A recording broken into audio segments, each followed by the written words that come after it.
They claimed my tennis court had become community property, but they never expected I'd show up at their HOA meeting with a government auditor badge and 5 years' worth of their sketchy financial records. I wonder how Valerie Simmons, the HOA president, will explain the $155,000 paid in landscaping consultation fees to her sister's company. All while she hosted tennis tournaments on a court I paid for in my private property. I still remember the exact moment everything shifted in our peaceful neighborhood of Cedar Ridge. I was standing in my kitchen, sipping coffee, when I noticed a group of strangers strolling confidently across my backyard toward my tennis court. There were 5 of them, rackets slung over shoulders, coolers in hand, chatting like they owned the place. "Excuse me," I called out, slipping on my shoes and heading outside in my robe. "This is private property." A woman in her 50s with a razor-sharp bob and polished appearance turned to me slowly. Her lips curled into a smile that didn't reach her eyes. "Oh, you must be the new homeowner," she said, extending a manicured hand. "Valerie Simmons. I'm the president of the Cedar Ridge HOA. We hold Tuesday morning tennis hearites in the community guidelines." My face flushed with confusion and anger. "I've read the guidelines," I replied.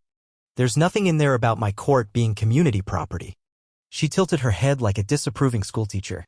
"Perhaps you missed Addendum C. The previous owner agreed to allow community access. It's all quite official," she said, waving a hand dismissively. "If you'd like to take it up with the board, our meetings are the first Thursday of the month. 7 p.m. sharp."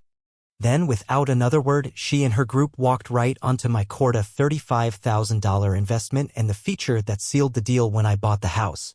I stood there in stunned silence as the sound of tennis balls echoed through the yard like tiny explosions of disbelief and fury. Over the next 3 days, I scoured every document related to my home purchase. Not one word mentioned shared amenities or easements. My realtor was just as baffled. "That wasn't in the disclosures," she said flatly. "If there had been anything like that, I'd have told you." By the following Tuesday, the uninvited guests were back. Then Wednesday, a kids' tennis class arrived led by Valerie's husband. Thursday, I came home from grocery shopping to find a full tournament underway. Someone had even set up a refreshment table on my back patio. I approached a young mom who looked unsure of what was going on. "Did you know anything about this arrangement before buying?" I asked quietly. She gave a nervous glance toward Valerie and whispered, "We've only lived here 8 months. We were told all amenities were shared." Valerie was very specific about the tennis court. She had won at her last place but had to downsize. That night, I went to the HOA meeting armed with property maps, my deed, and closing documents. 12 neighbors sat on folding chairs in Valerie's lavish living room where tennis trophies and competition photos lined the walls like shrines. Valerie called the meeting to order. "Next item," she announced. "Our new neighbor has questions about tennis access." "It's not a question," I said firmly. "It's a property rights issue. There's no legal document, easement, or covenant allowing community use of my court." Valerie's smile tightened. "Addendum C clearly outlines." "I'd love to see this so-called Addendum C," I interrupted. "It wasn't in my purchase documents. My realtor confirmed it doesn't exist. And it's not registered with the county."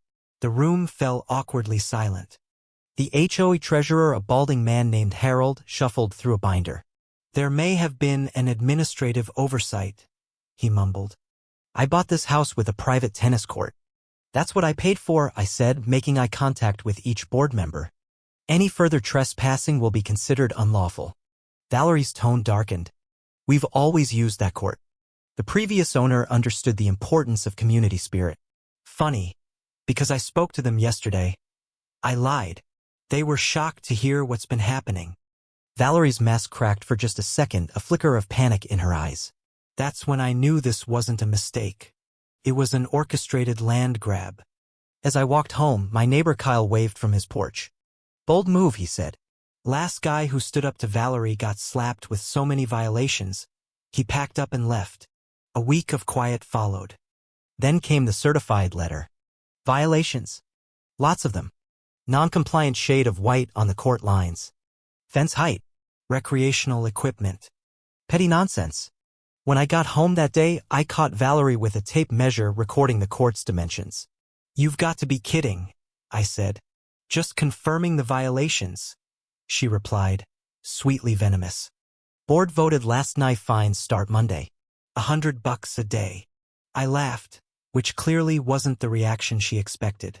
Interesting, considering board meetings can only be called with 72-hour notice. I didn't receive any. She hesitated. Administrative oversight, she mumbled.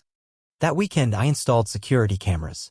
Monday, a county official showed up at my door with a clipboard.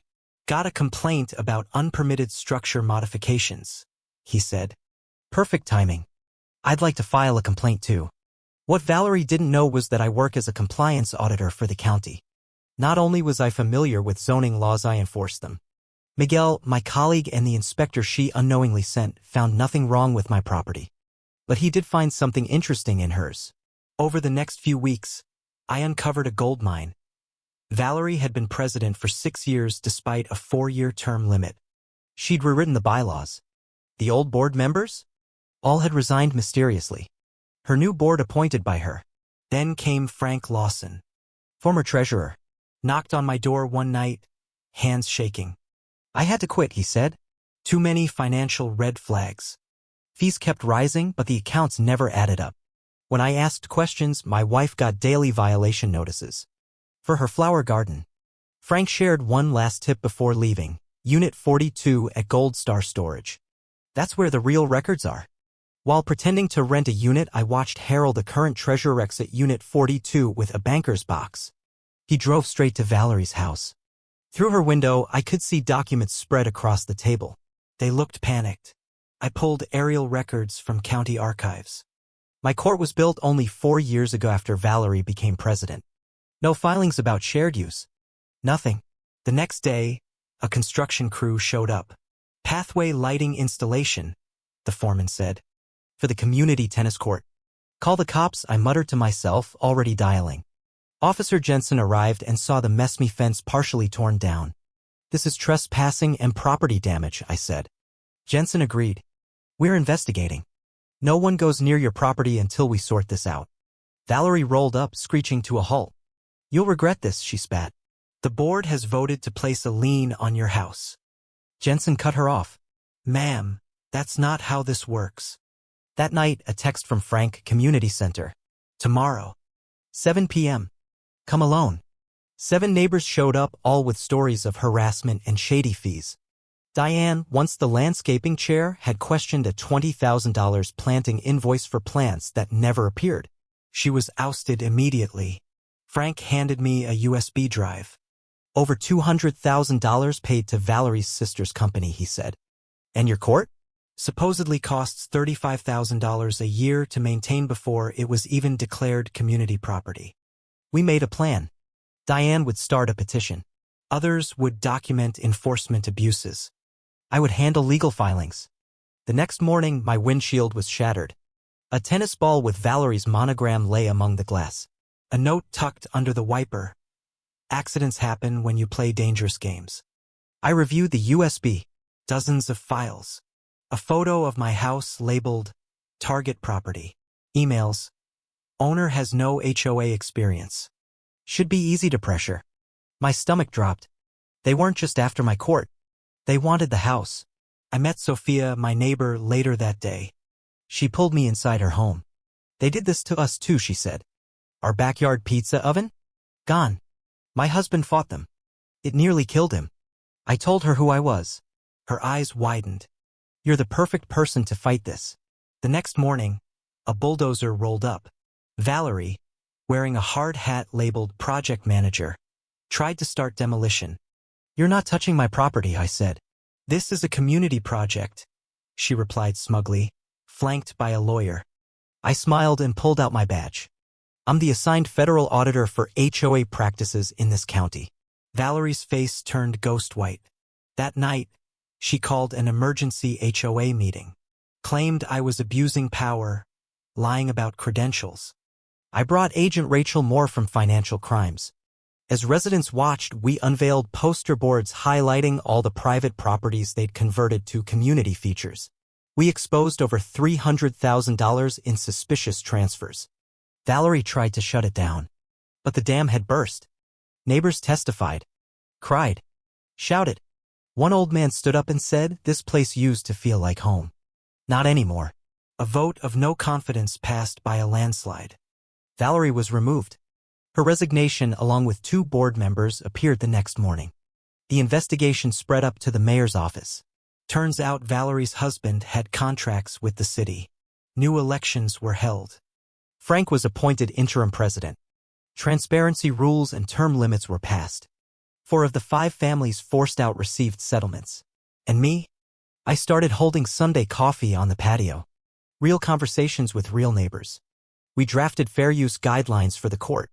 A new gate from the side street. Kids asked shyly if I'd teach them tennis. 3 months later, we held our first community tournament. Councilwoman Ellis cut the ribbon. News crews came, but this time for a celebration. As I watched kids laugh and play on the court that once nearly cost me everything, I realized something. Valerie tried to build a kingdom through intimidation. I helped build a community through truth. And we were just getting started.